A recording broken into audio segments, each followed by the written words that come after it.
fight Mike Perry. His ego was hurt because he got off balance by a guy who's almost 60 years old. Bradley Martyn continues to terrorize the internet. And today we're gonna cover some things that we missed in the first video. Now, if you guys are wondering why I'm covering Bradley Martyn again, well, you guys watched the video. The algorithm shows me that you liked it. But the comments really stood out to me. One of the primary objections that I received was that, well, you're showing him getting beat up by a world-class judoka in one of the videos. This doesn't really go against Bradley Martyn's argument that he can beat a smaller guy in a street fight. And I understand that. At the time of recording this video, I had no idea who this guy was.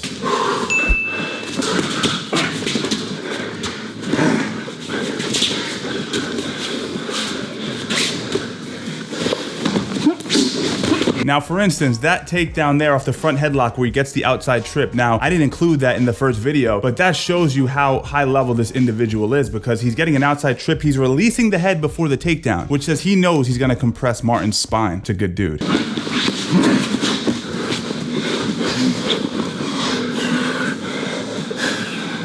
It's in too tight.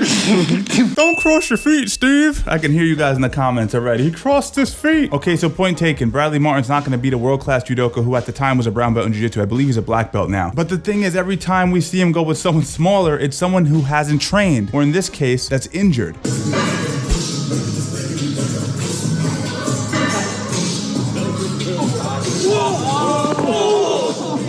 You get that on video, me massacring this guy who's very small?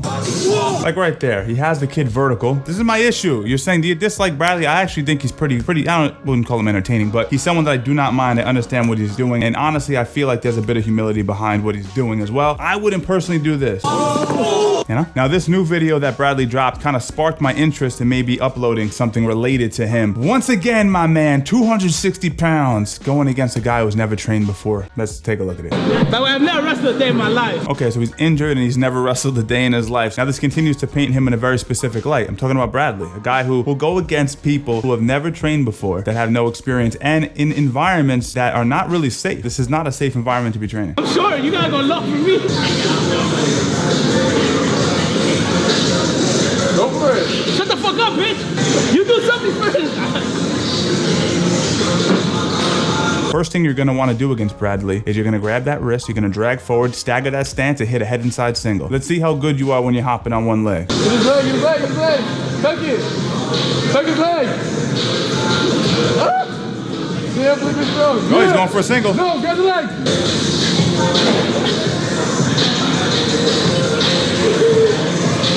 Not for nothing, the kid who has no experience is doing pretty good. If you look at his right hand, how he's grabbing Bradley's left wrist, that's a great way to dominate the hand fight. Grab the leg, goddammit. Shut the fuck up, bitch.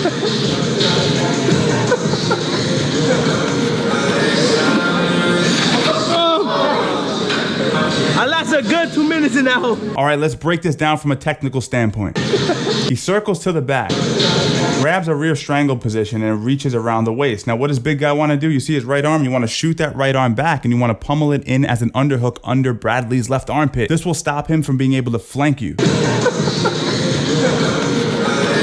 All right, so this is not technical. See how he's leaning against the guy's hip? This can actually tear a person's ACL. Very, very dangerous. On top of that, he's gonna slam his upper back and back of head onto the floor. Very dangerous. That could have caused the concussion. I lasted a good 2 minutes in that hole. You had it though, like when you go for the leg, when you tug, man, then you do it. I love when guys who have never trained before, obviously, are like, what you should have done is this. Come on, bro, Bradley's 260. Now, say what you want about Jake Paul. A lot of you guys don't like him, but you definitely should like this video. Oh, I'm so good at my job. Jake made a challenge to Bradley that went under my radar, and I want you guys to check it out. Bradley, I have 7 figures for you to fight Mike Perry in a quote-unquote street fight. That's the deal. Take it or leave it. Man up or shut up. Now, in my opinion, that's a great opportunity for Bradley. Mike Perry's much smaller. He's a dog of a fighter, but he's not the most technical. Not to mention the clout that you would gain just from being attached to Jake Paul in whatever fight he's doing would be great for your actual reach. Now, if you didn't watch my last video and you don't know who Mike Perry is, let me introduce you to the man. Yeah, let's go. You fat piece of shit. Hey, hey. That was him knocking out an old man in the street. So if you want to street fight somebody, again, Mike Perry is the perfect candidate. This is a guy who likes to scrap in the street. Now, to be clear, and I don't feel I need to do this, but I'm gonna do it anyway, I have nothing against Bradley. This is just an entertaining video, and I think you guys enjoyed it based on the views alone and the engagement in the comments. So I figured I'd do another video like I did in the first one, but just broach it from a slightly different perspective. And one of the main things you guys brought up was the time where Bradley went against the great Brian Callen, comedian and co-host of the Fighter and the Kid podcast. So if you haven't seen it, let's first take a look at it without me interrupting, then we'll break it down a little bit. Come on, just feel it. Just feel it. My neck is fucked up. I won't grab it.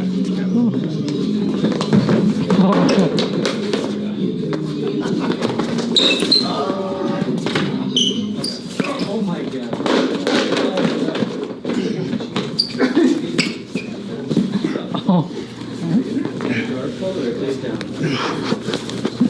Hang in there, Brian. Oh, yes. Oh, no. That's gonna rush my neck. Okay, this video has been abused on the internet, but you didn't get that Steve Strangles breakdown. I think I've been pretty kind to Bradley, but now we're gonna talk about character. Now, if you guys check out my community posts, you know that I operate a very specific way. I write those every single day, and my personality, the way that I operate in the world, seems to be in direct contrast to a guy like Bradley Martyn. This video depicts that pretty clearly. Now, if you check out the first thing that Brian Callen says, he has a bad neck. My neck is fucked up. I won't grab it.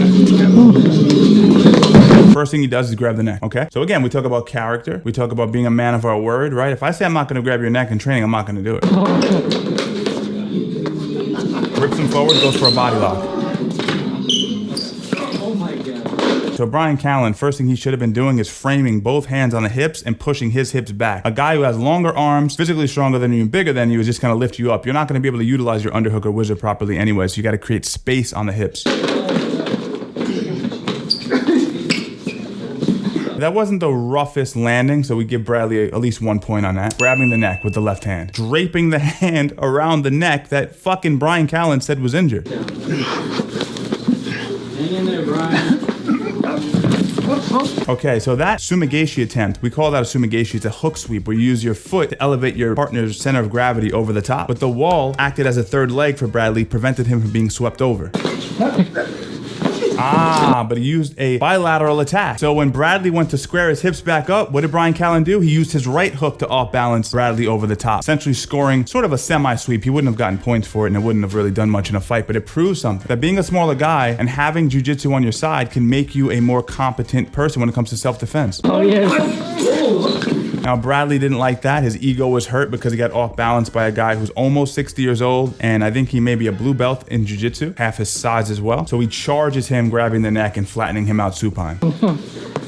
Now he taps out. Now, why did he tap out? He taps out because Bradley's squeezing his neck. Again, the neck that we said was injured in the beginning of this fucking clip. My neck is fucked up. I won't grab it. That's gonna rush my neck. Sorry. Do you see how you got flipped at least with an idiot like me? I know, I was trying not to go too hard. He said he was trying not to go too hard. Now, granted, I think he could have went harder, but the fact that he grabbed the neck, that he fucking harpooned him to flatten him out, shows that his ego is fragile, like most men who don't train. And by the way, there's a lot of guys who do train that are competent in martial arts that have tremendous egos too. It doesn't really like change you that much. It just brings out those aspects of you. So if you're an asshole, you're gonna become a bigger asshole who now can fight. And if you're a good person who has humility, it'll just strengthen that side of you. You know what I mean?